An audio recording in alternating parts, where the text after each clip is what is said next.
audio jungle.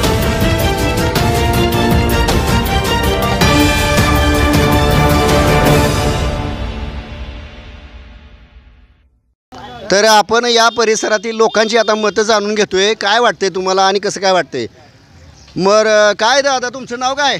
Yashwant Ramchandra लिंगे, बरं राहणार खरामळा, मसवड. बर विधानसभेची आता निवडणूक लागली. बर हा मग आता दोन उमेदवार लय फार मत आहे ते बर. गारगे आणि गोरगे. तुमचं मत कोणाला आहे? हे जयकुमार गोरे. बर कशामुळे त्यांना मत देणार आहे तुम्ही? अहो त्यांनी चांगली कामं केलेली आहे ती. त्याला काय तर त्याला डावलून चालतंय का आपलं? बर काय काय कामं केली तुमच्या भागात? मस्त कामं ढेकभर केले ती कामं. पाण्याची व्यवस्था केली, सगळी व्यवस्था, रस्त्याची व्यवस्था केली. अरे वा बर. मग आणि अजून काय आता सगळ्यांच्या सोयी करते तीच ना ती. हां हां हां हां आतापर्यंत ते बेलेच नाही ते कोणाला ना. आणि पण आता ते सगळे गारग्याच्या बाजूने सगळे विरोधक एकत्र झाले. कोण उमेदवार चांगला आहे?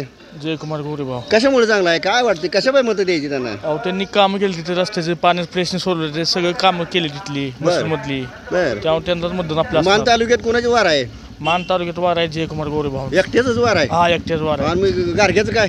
घाटग्यातला घरीच बसवतो आमचा विचार आहे आता. हा कशा पाय? हो घाटग्यातला घरी अहो बसवतो. गारगे तर माणसं म्हणते ती लय आहे असं आहे लय काय तसं नाही आहे. काय नाही काय नाही काय काम केलं त्यांनी मान तालुक्यात दाखवा मला तुम्ही इथं कोणी पण. काहीच काम केलं नाही. काहीच काम केलं नाही मान हा तालुक्यात. हा याच्या आधी आलता का कधी? ह्याच्या आधी नाहीत आलेले कधी झालं नाही ते? नाहीत आलेले. बर बर मग आता मग तुमच्या भागातल्या लोकांचं काय म्हणणं आहे? आमच्या बाहेर लोकांचं म्हणणं एकच जयकुमार गोरेंना निवडून बाकी कोण नाही? बाकी कोण सुद्धा नाही. एकच आवाज एकच आवाज जयकुमार गोरे भाऊ. आणि बाकीचं बाकीच काहीच आवाज नाही. मग कुणाला येणारच नाही माणसं मत? नाही कोणाला नाही. हे एक जयकुमार गोरे भाऊ. ठीक आहे ठीक आहे.